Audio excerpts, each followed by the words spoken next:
The old prison stood, a monolith of stone and steel, against the desolate landscape. It had been abandoned for decades, left to rot under a brooding sky. Locals told tales of horror, whispering of the warden who once ruled with an iron fist. The iron gate, rusted and creaking, seemed to exhale a cold breath as I approached. The air grew heavy, thick with the weight of untold sins. This was a place of suffering where darkness lingered and whispered. The wind howled through the crumbling walls, a mournful symphony that sent shivers down my spine. I had come seeking answers, drawn by the dark legend of the warden. The stories were vague, fragments of nightmares pieced together by terrified townsfolk. They spoke of disappearances, of screams that echoed in the night, of a malevolence that clung to the prison walls long after the warden's demise. I stepped through the gate, my footsteps echoing in the eerie silence. The air was heavy with the metallic scent of blood and the stench of decay. The prison yard, overgrown with weeds and littered with debris, stretched before me like a forgotten graveyard. I could almost hear the echoes of chains rattling, the phantom cries of tortured souls. The warden's presence lingered, a palpable evil that sent a chill down my spine. The warden's office was on the top floor, overlooking the prison yard like a predator's perch. The door creaked open, revealing a dusty room frozen in time. A thick layer of dust covered the massive oak desk, and cobwebs hung from the corners like macabre decorations. The air was stale and heavy, as if the room itself was holding its breath. Behind the desk, hanging on the wall, was a portrait of the warden.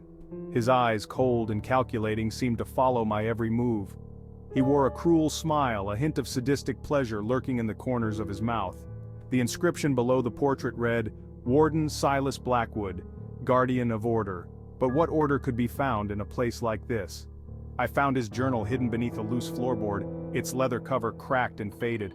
The pages were filled with his spidery handwriting, each word a testament to his twisted mind.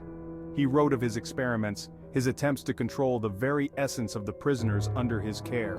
The warden wasn't just a jailer, he was a tormentor, a collector of souls. The deeper I delved into Blackwood's journal, the more disturbed I became.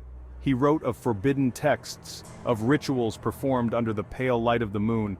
The warden was obsessed with the idea of harnessing the darkness within his prisoners, of bending their will to his own. He believed that true power lay not in physical dominance but in the manipulation of the soul. The prisoners were his lab rats, their suffering a symphony to his ears. He documented his experiments in chilling detail, describing the prisoners' descent into madness with a detached curiosity.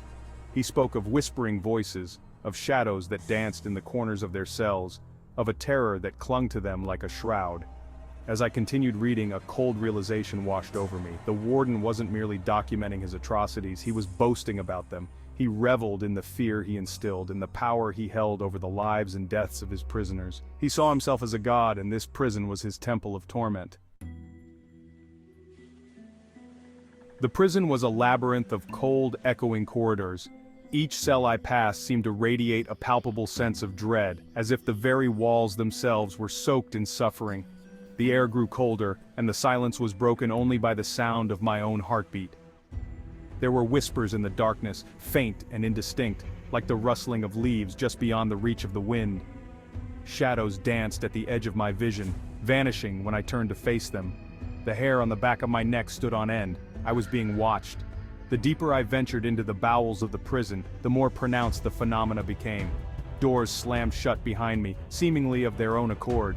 Chains rattled in the distance, their metallic clang echoing through the empty corridors. I couldn't shake the feeling that I was walking into the heart of something truly evil. The screams from Cell Block D was the oldest and most notorious section of the prison. It was here, according to local legend, that the warden conducted his most horrific experiments. The air in the block was thick with the stench of fear and despair, and the silence was broken only by the drip drip drip of water from a leaky pipe. As I stepped into the block, a blood-curdling scream pierced the silence. It was a raw, primal sound filled with unimaginable terror and pain. I froze, my heart pounding in my chest, as the echoes of the scream reverberated through the empty cells. It was the sound of pure agony, the sound of a soul being ripped apart. I followed the sound to its source, my hand hovering over the flashlight in my pocket. The screams were coming from a cell at the very end of the block, a cell that was darker than the rest, as if even the shadows were afraid to touch it.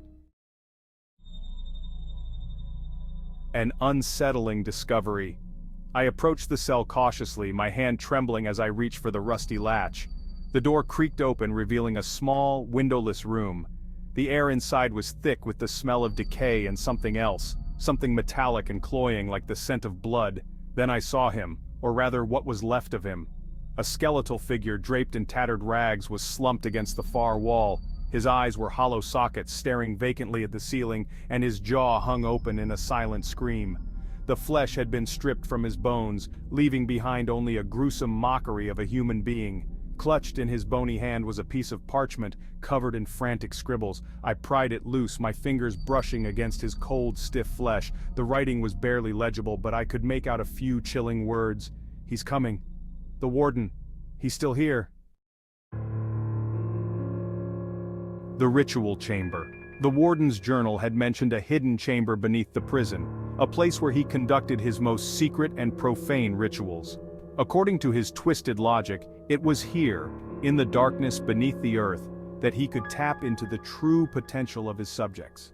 I found the entrance hidden behind a loose stone in the floor of his office. A narrow staircase carved from rough-hewn stone descended into the darkness. The air grew colder and damper as I descended, and the stench of decay intensified. I could hear the faint sound of dripping water, a steady rhythm that echoed through the darkness. The staircase opened into a large circular chamber. Torches flickered in sconces on the walls, casting long dancing shadows. The air was thick with the smell of incense and something else, something ancient and evil. In the center of the chamber was a stone altar, stained dark with what I could only imagine was blood. The walls of the chamber were covered in strange symbols, a language I didn't recognize but which filled me with a sense of primal dread. They depicted grotesque figures, twisted and contorted in unnatural positions. Some were human, or at least vaguely humanoid, while others defied description. Scattered around the altar were various objects, bones, both human and animal, arranged in intricate patterns. Jars filled with unidentifiable organs floating in murky liquid, and a large, leather-bound book, its pages filled with the same disturbing symbols that adorned the walls. I realized with a sickening certainty that I was standing in the heart of the Warden's madness. This was where he had indulged his darkest impulses, where he had attempted to transcend the boundaries of life and death. And judging by the state of the chamber, it seemed he had succeeded. As I examined the book more closely, I felt a cold hand on my shoulder. I spun around, my heart leaping into my throat to find myself face to face with the Warden, or rather, his spirit. He stood before me, a spectral figure wreathed in shadows, his eyes burning with a cold, malevolent light. "You should not be here!" The Warden's voice, a raspy whisper that seemed to emanate from the very walls themselves, echoed through the chamber. "This place is mine! These secrets are mine!" I stumbled backward, my mind reeling. I had uncovered something ancient and evil, something that should have remained buried. But it was too late to turn back now. The Warden's spirit, bound to this place by his dark deeds, would never let me leave this chamber alive.